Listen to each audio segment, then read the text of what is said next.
ನಮಸ್ಕಾರ ಸ್ನೇಹಿತರೆ, ಸ್ವಾಗತ. ಯಾರೋ ಒಬ್ರು ಹೇಳಿದ ಒಂದು ಮಾತು ನಮ್ಮ ಇಡೀ ದಿನವನ್ನು ಹಾಳು ಮಾಡುತ್ತದೆ. ಯಾಕೆ?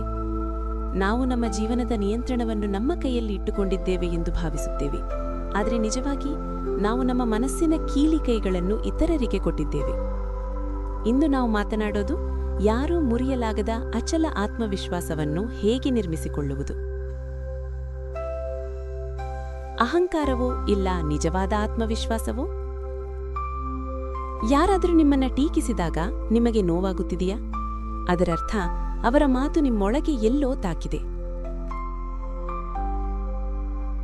ಇದು ಆತ್ಮವಿಶ್ವಾಸವಲ್ಲ, ಇದು ಅಹಂಕಾರ. ಉದಾಹರಣೆ ನೋಡೋಣ. ಕರ್ಣ. ಅವನಿಗೆ ಅದ್ಭುತ ಶಕ್ತಿ ಇತ್ತು, ಆದರೆ ಅವನ ಜೀವನವಿಡೀ ಒಂದು ನೋವು ಕಾಡುತ್ತಿತ್ತು. ನಾನು ಯಾರು ಎಂಬ ಪ್ರಶ್ನೆ. ಅವನು ಯಾವಾಗಲೂ ತನ್ನನ್ನು ಸಾಬೀತುಪಡಿಸಲು ಹೋರಾಡುತ್ತಿದ್ದ.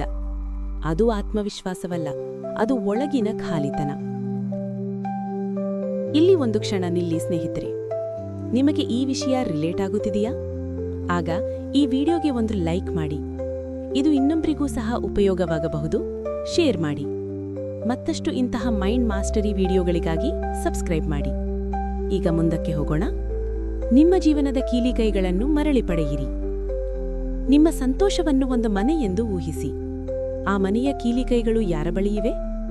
ನಿಮ್ಮ ಬಾಸ, ಸ್ನೇಹಿತರ, ಸೋಷಿಯಲ್ ಮೀಡಿಯಾನ? ಯಾರಾದರೂ ನಿಮ್ಮನ್ನ ಟೀಕಿಸಿದಾಗ ಅವರು ನಿಮ್ಮ ಮನಸ್ಸನ್ನು ಕಂಟ್ರೋಲ್ ಮಾಡ್ತಾರೆ. ಇಲ್ಲಿ ಮತ್ತೊಂದು ಉದಾಹರಣೆ. ಅರ್ಜುನ. ಕುರುಕ್ಷೇತ್ರ ಯುದ್ಧದಲ್ಲಿ ಅವನು ಗೊಂದಲದಲ್ಲಿದ್ದ. ಆದರೆ ಅವನು ತನ್ನ ಮೌಲ್ಯವನ್ನು ಇತರರ ಅಭಿಪ್ರಾಯದಿಂದ ಅಳೆಯಲಿಲ್ಲ. ಅವನು ತನ್ನ ಧರ್ಮವನ್ನು ಹಿಡಿದುಕೊಂಡ. ಅದು ನಿಜವಾದ ಆತ್ಮವಿಶ್ವಾಸ. ದೈನಂದಿನ ಅಭ್ಯಾಸ. ಆತ್ಮವಿಶ್ವಾಸ ಒಂದು ದಿನದಲ್ಲಿ ಬರುವುದಿಲ್ಲ.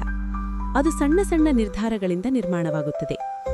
ಇತರರ ಮಾತುಗಳಿಂದ ಪ್ರಭಾವಿತರಾಗದಿರುವುದು, ನಿಮ್ಮ ಒಳಗಿನ ಧ್ವನಿಯನ್ನು ಕೇಳುವುದು, ನಿಮ್ಮ ಮೌಲ್ಯವನ್ನು ನೀವು ತೀರ್ಮಾನಿಸುವುದು. ನೆನಪಿಡಿ, ಯುಧಿಷ್ಠಿರ ಎಲ್ಲವನ್ನೂ ಕಳೆದುಕೊಂಡರೂ ತನ್ನ ಧರ್ಮ ಮತ್ತು ಶಾಂತಿಯನ್ನು ಕಳೆದುಕೊಳ್ಳಲಿಲ್ಲ. ಅದೇ ಅಚಲ ಆತ್ಮವಿಶ್ವಾಸ. ಇಂದು ಒಂದು ಪ್ರಶ್ನೆ.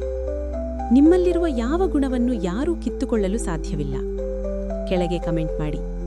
ನೀವು ಎಷ್ಟು ಶಾಂತವಾಗಿರುತ್ತೀರೋ ಅಷ್ಟೇ ಶಕ್ತಿಶಾಲಿಗಳಾಗುತ್ತೀರಿ. ಮುಂದಿನ ಭಾಗದಲ್ಲಿ ಮತ್ತೆ ಸಿಗೋಣ.